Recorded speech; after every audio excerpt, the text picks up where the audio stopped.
Boa noite, professor. Boa noite, colegas. Nessa videoaula, vamos abordar o último tópico de nossas apresentações: evolução humana. Eu, Robson, e meus colegas Jânio, Lohane e Filat, vamos mostrar para vocês como chegamos ao que somos hoje. Antes de tudo, precisamos entender como era o pensamento evolutivo antes de Darwin. Ou seja, precisamos entender como o homem entendia o próprio homem.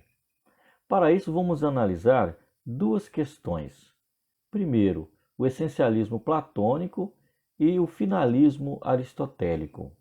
Essas duas ideias são importantes, são fundamentais para entendermos tudo que existiu de pensamento na história natural antes do aparecimento de Darwin. Platão. Platão, ele percebia o mundo de uma forma que tudo que existia sobre a Terra só existia imagens imperfeitas de um mundo perfeito, que só existia no campo das ideias, ou seja, na ideia do Criador. E isso era algo imutável, isso era a essência, por isso o essencialismo platônico. Tudo veio a existir na mente do Criador. Essa ideia platônica, ela é então absorvida pela teologia cristã, que passa então a dominar todo o pensamento ocidental. Então, a teologia cristã passa a colocar o homem como o pináculo da criação, ou seja, como o homem como o ponto mais alto da criação, distinto, diferente de todos os outros animais. Por quê? Porque, segundo essa teologia, o homem ele possuía uma alma racional, criado por uma divindade. E essa divindade, o Deus, ele o fez à sua imagem e semelhança. Com isso, o homem jamais poderia ser comparado a outros animais. Então, isso iria contra a questão de perfeição do Criador. Então, o homem se tornaria algo imperfeito. Também vamos analisar o finalismo aristotélico. Então, o universo predestinado. Para Aristóteles, todas as coisas que ocorriam na natureza, elas tinham várias causas. E uma dessas causas, uma delas era a causa final, era a finalidade, era a predestinação de todas as coisas, por isso o finalismo aristotélico. E mais uma vez, então, a teologia cristã ela passa a absorver essa ideia. Qual era a ideia, segundo a teologia cristã? Era a ideia de um Deus que controla todas as coisas, de um universo que é predestinado por ele. Todas as coisas, todas as nossas ações devem então ser controladas ou são controladas e observadas por um Deus que então interfere nessas ações. Então essa ideia passou a ser incorporada também no pensamento ocidental da época. Tal pensamento de Platão, de Aristóteles, ele perdurou desde Platão, Idade Média, a Kant, passando por Descartes, chegando ao Iluminismo do século XVIII, a Linneu, que catalogou os elos da grande escala dos seres, inclusive a obra de Linneu que todos nós conhecemos, o Sistema Naturae. Essa obra era para a glória de Deus, porque Linneu era um monge. Passando por Linneu, logo em seguida aparece Buffon, mais ou menos no mesmo período.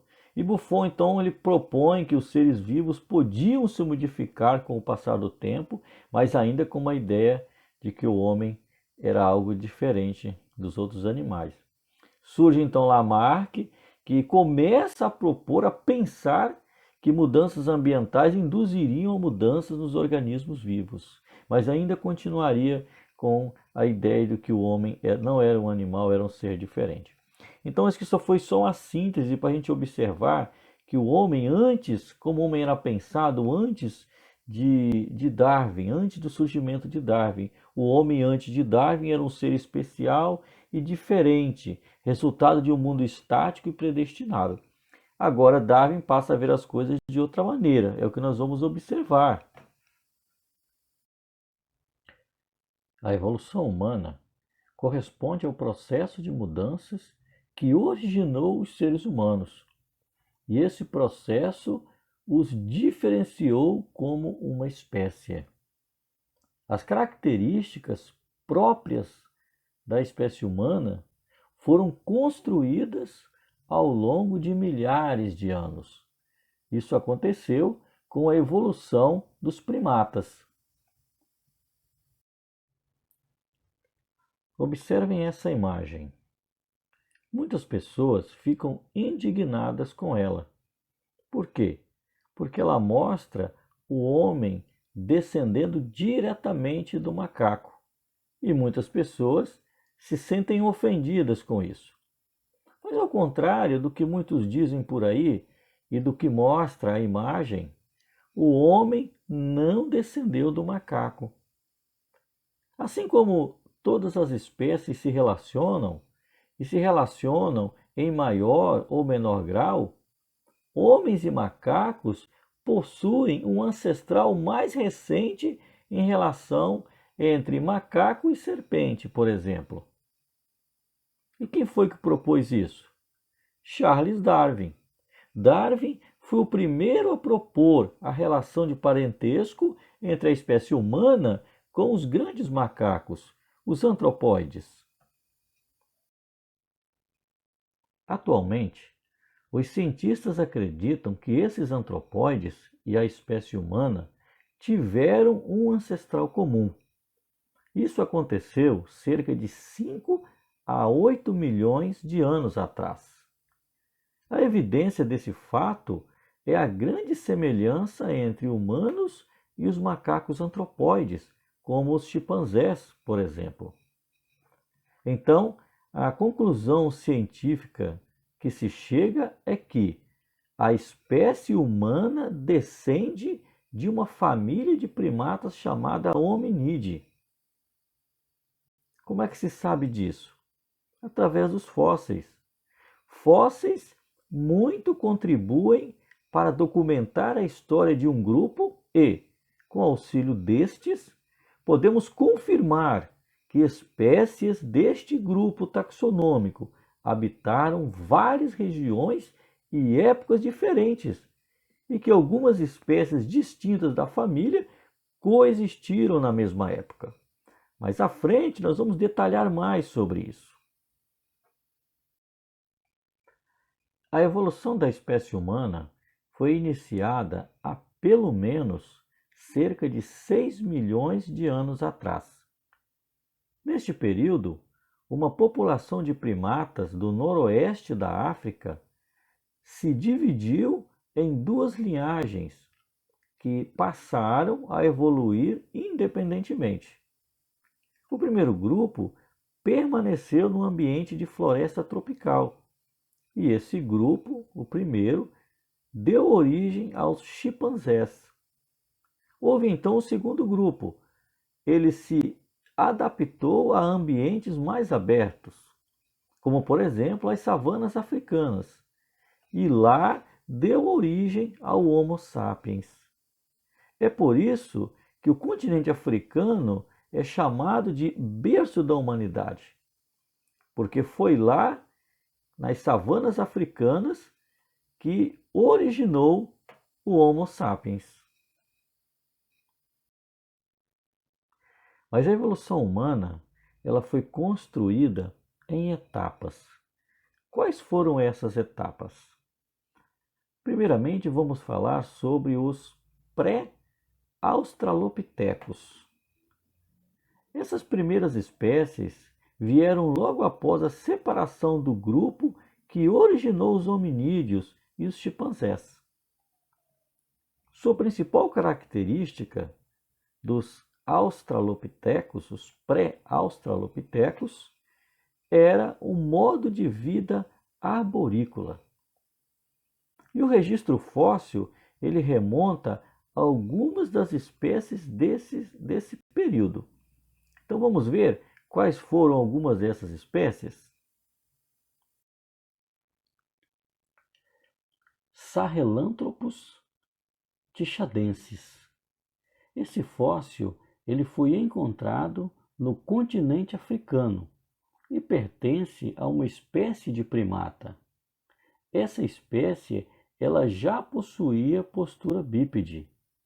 Então notem, Sahelanthropus tishadensis é o mais antigo ancestral da linhagem humana. Outro fóssil encontrado que tem relação é o Orrorin tugenensis. Esse fóssil ele foi encontrado no Quênia em 1974. Ele também já apresentava indicações da postura bípede. E os cientistas acreditam que essa espécie viveu há cerca de 6 milhões de anos atrás. Outros pré-australopitecos encontrados foram Ardipithecus ramidus e Ardipithecus cadaba. Nós vamos nos concentrar mais no Ardipithecus ramidus, onde tem mais material. Ardipithecus cadaba tem pouco material encontrado. Então, Ardipithecus ramidus foi encontrado por volta da metade do ano 90, lá na Etiópia, e tem cerca de 4,5 milhões de anos. Nessas espécies, permanece a postura bípede, e os cientistas acreditam que uma espécie do gênero Ardipithecus ela foi ancestral dos australopitecos.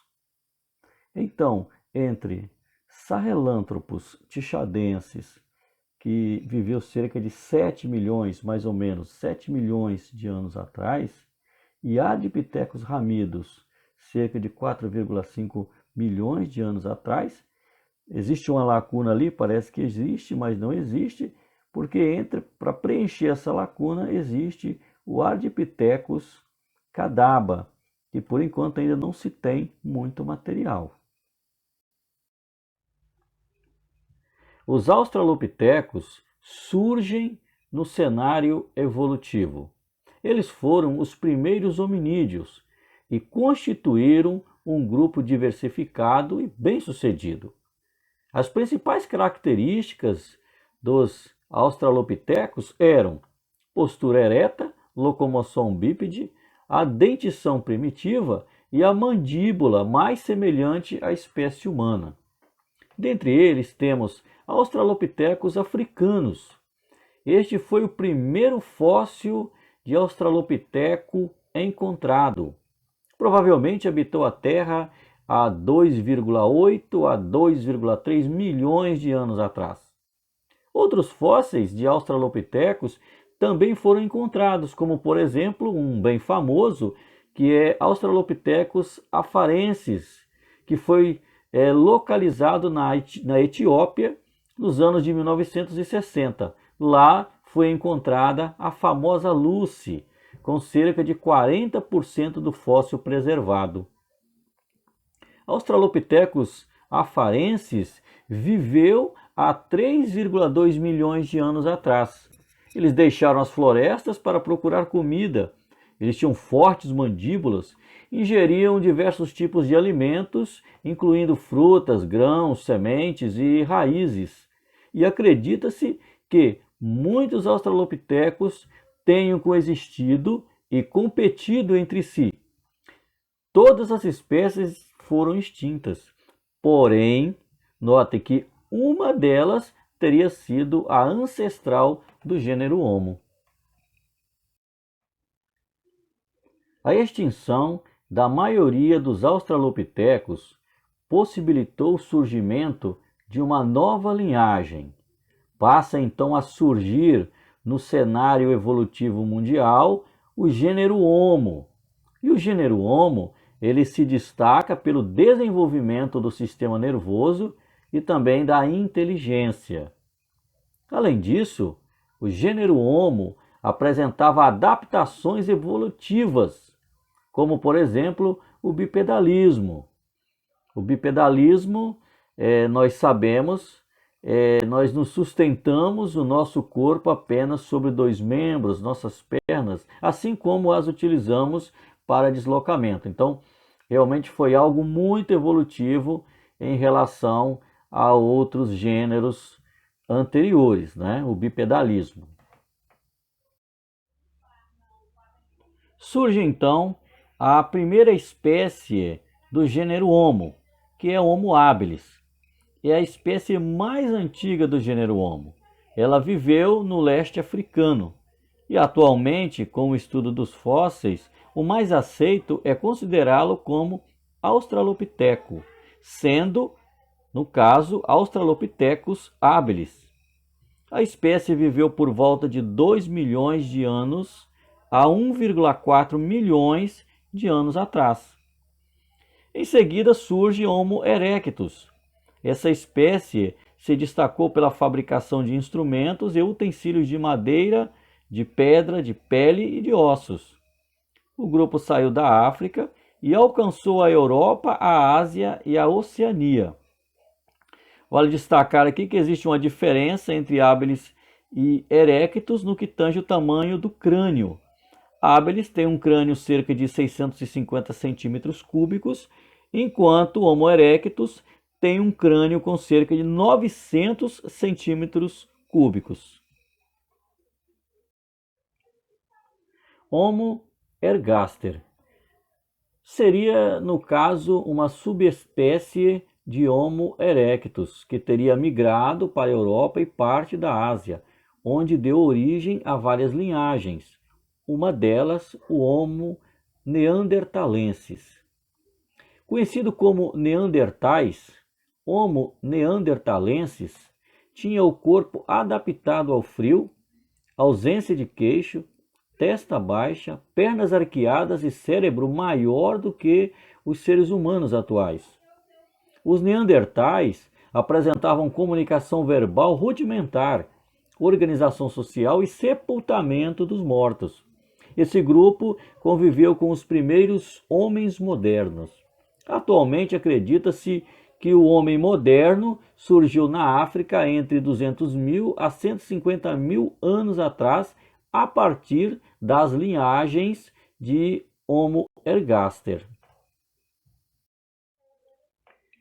Então, finalmente chegamos ao homem moderno, o Homo sapiens sapiens. Sapiens sapiens é a dominação científica do homem moderno, sendo uma subespécie do Homo sapiens. A principal característica do homem moderno, comparado aos seus ancestrais, é o cérebro bem desenvolvido. Além disso, observa-se a capacidade de raciocínio, comunicação e inteligência pelo desenvolvimento do sistema nervoso. Então, galera, nós vimos até agora como se deu o pensamento evolutivo, como era e como ele passou a mudar no decorrer dos tempos. E também nós observamos de maneira bem rápida mesmo, né, muito rápida, o processo evolutivo da raça humana. Existem, lógico, muitos mais detalhes a serem analisados. Então, o Jânio ele vai considerar isso para nós. Então, vamos observar agora. Boa noite, meninos. Mas então, vamos ao nosso? Vamos dar seguimento? O Robson deve falando com vocês, certo? E tudo bem, agora vou dar seguimento e vos farei duas perguntas, tá? Para nós continuarmos com o nosso tema, certo? Evolução humana. Mas então, como foi essa evolução dos hominídeos que chegou ao ponto de originar os que chamamos de seres humanos? Por que e como os hominídeos terão adquirido características tão distintas dos outros animais?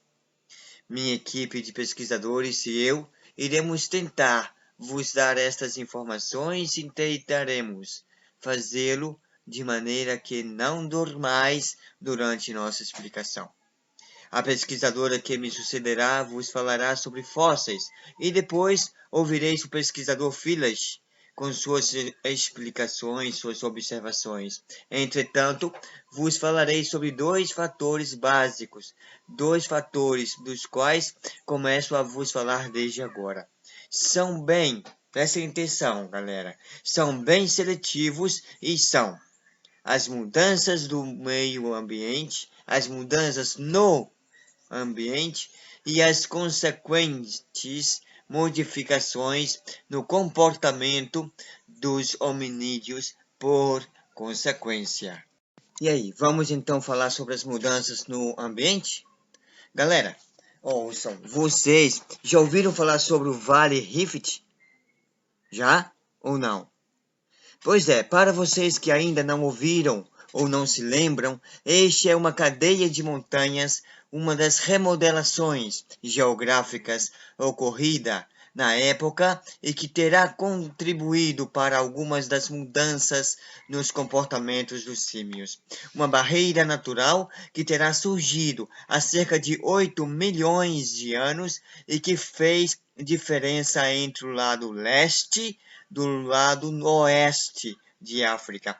Ponto importante para o nosso entendimento sobre este tema, pois de um lado ficaram os símios que conhecemos hoje, sem nenhum tipo de mudança, e no outro lado ficaram aqueles que se tornaram, que vieram tornar-se no que nós conhecemos hoje como nós mesmos.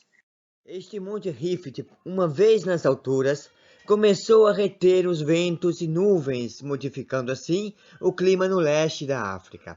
Como o lado oeste não terá sofrido grandes mudanças climáticas e suas florestas tropicais permaneceram abrigando os ancestrais dos gorilas e chimpanzés, o lado leste, por sua vez, atenção galera, por favor, prestais atenção. O lado leste, por sua vez, caracterizou-se por um aumento gradativo de aridez nas áreas habitadas pelos hominídeos. Hominídeos? Quem são os hominídeos? Os ancestrais dos homens. Vocês não se lembram? Causando a criação de um novo habitat que variava desde as savanas florestadas até as áreas muito áridas, quase desérticas. E assim, a ocupação e sobrevivência neste novo habitat forçaram as mudanças no comportamento dos seres que deste lado da barreira permaneceram. E diversos fatores intimamente correlacionados que passaremos a descrever explicam essas modificações no comportamento dos hominídeos.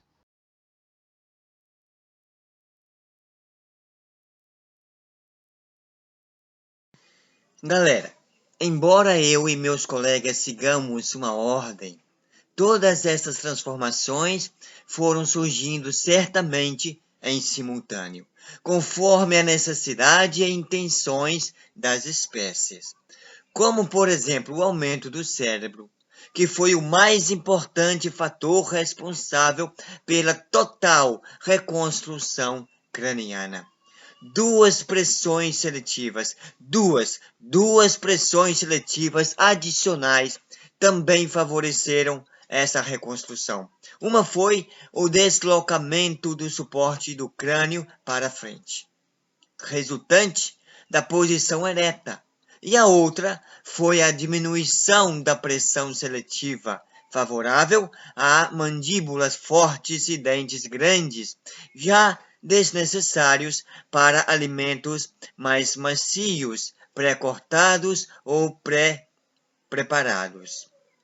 Tudo isso possibilitou a redução das mandíbulas, dentes e a parte facial do crânio, provocada pela redução dos músculos faciais e de todas as cristas e elevações ósseas às quais se prendiam tantos músculos e a simultânea ampliação da parte cerebral.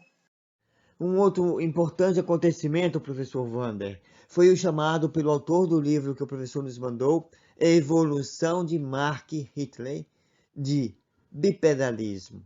A evolução da locomoção ereta sobre duas pernas veio a resultar em mudanças gerais em nosso corpo e em nossos comportamentos. As adaptações para o bipedalismo são especialmente claras na anatomia dos ossos fósseis de pernas e pés, mas também podem ser vistas nas vértebras. Ei, galera, vocês estão prestando atenção ou estão dormindo? Vamos prestar atenção na aula, por favor? Mas também podem ser vistas no comprimento de nossos braços e na posição de nossos crânios sobre a coluna cervical. Frequentemente disse que os nossos ancestrais adotaram posição ereta e locomoção bípede quando e por quê passaram da vida arbórea para a vida no chão. Contudo, essa correlação não é de todo correta. Nenhum dos outros grandes primatas terrestres adotaram este costume. Vejam, gorilas e chimpanzés andam no chão com as articulações dos dedos e os babuínos e mandris são estritamente quadrúpedes.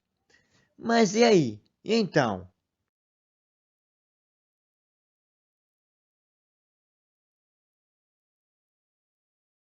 Pois é, não sabemos exatamente como o bipedalismo ocorreu, podendo apenas sugerir que alguma peculiaridade dos ancestrais arborícolas e dos hominídeos primitivos, como braços mais curtos, assim como alguma pré-adaptação anatômica, tenha favorecido a locomoção sobre duas pernas. No entanto, especialmente nos seus estágios primordiais, deve ter sido uma forma muito ineficiente de locomoção para um mamífero de 4 membros, levando-nos a nós a imaginarmos que deveria ter alguma boa vantagem para que pudesse insistir nesta condição. Mas, se for assim, se tivesse sido assim, qual será esta condição? Olha, nós temos aqui 3 exemplos, tá? 3 possíveis vantagens seletivas.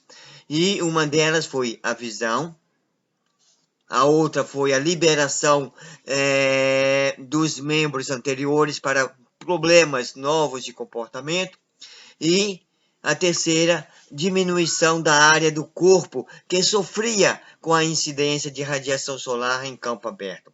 Mas como essas 3 supostas vantagens, supostas seleções foram vantajosas? Bem, a visão, ela veio a contribuir, com a sua melhora, ela contribuiu para uma prevenção de predadores e uma melhora na visualização de alimentos. Quanto à liberação dos membros anteriores para problemas novos de comportamento, essa condição, essa seleção, veio possibilitar uma melhora no aproveitamento e utilização das mãos na manipulação de ferramentas e no transporte de alimentos. E quanto à diminuição da área do corpo que sofria a incidência da radiação solar em campo aberto, que tem a ver?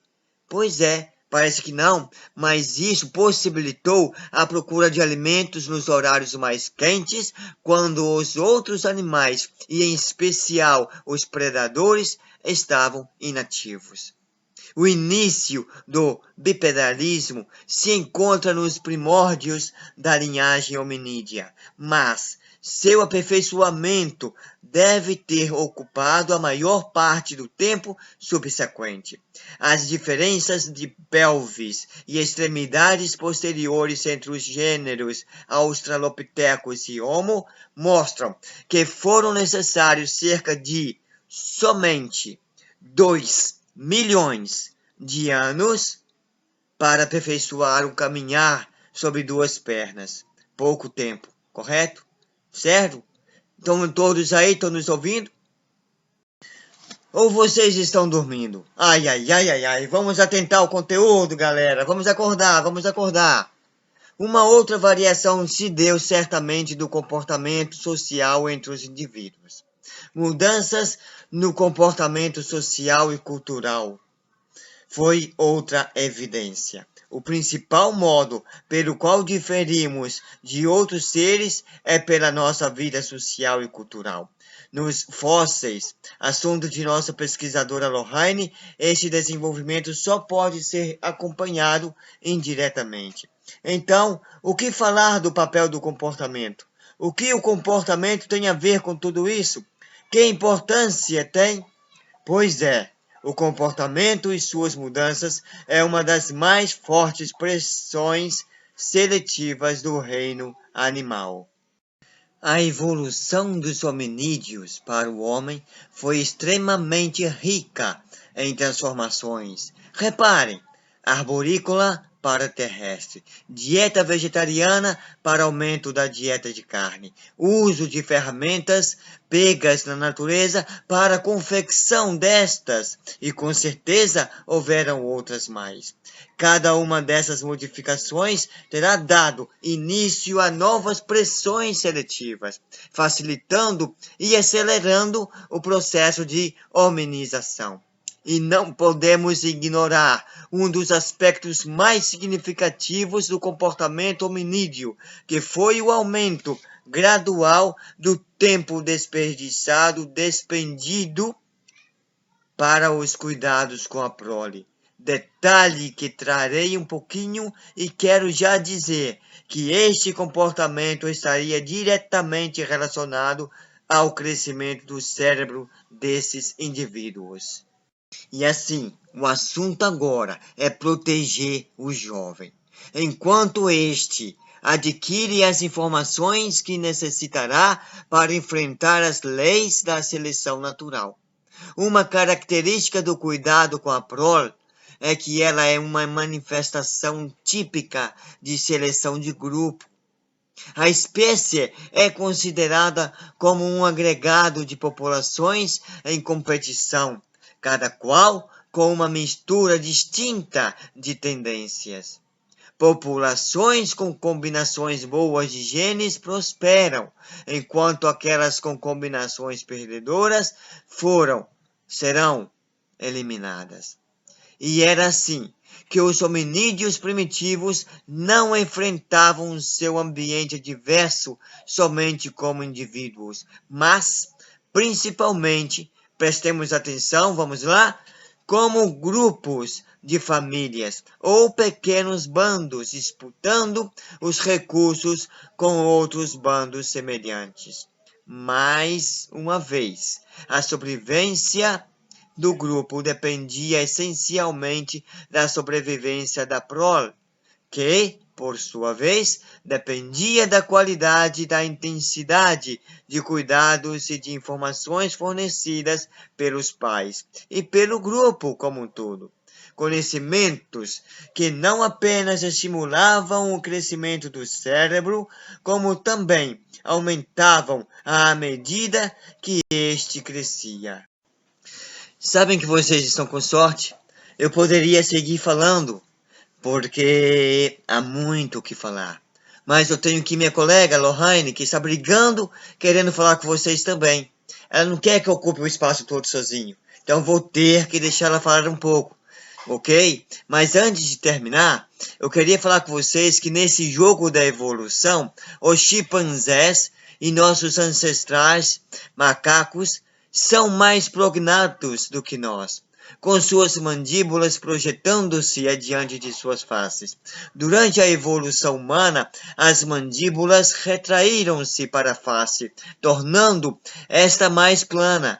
Vistas de cima ou de baixo, as mandíbulas dos nossos ancestrais macacos e dos chimpanzés têm forma semicircular. Em nós, o semicírculo foi empurrado para trás, para uma forma mais semelhante a um retângulo. Também nossos dentes tornaram-se menores, especialmente os caninos, e nossos molares evoluíram para mós de moinho, ficando assim notória a diferença entre nossas mandíbulas e em nossos dentes. Espero que estejais todos aí e acordados, pois dou lugar para a pesquisadora Lorraine seguir com vocês. De acordo? Lorraine, Ah, é com você, colega.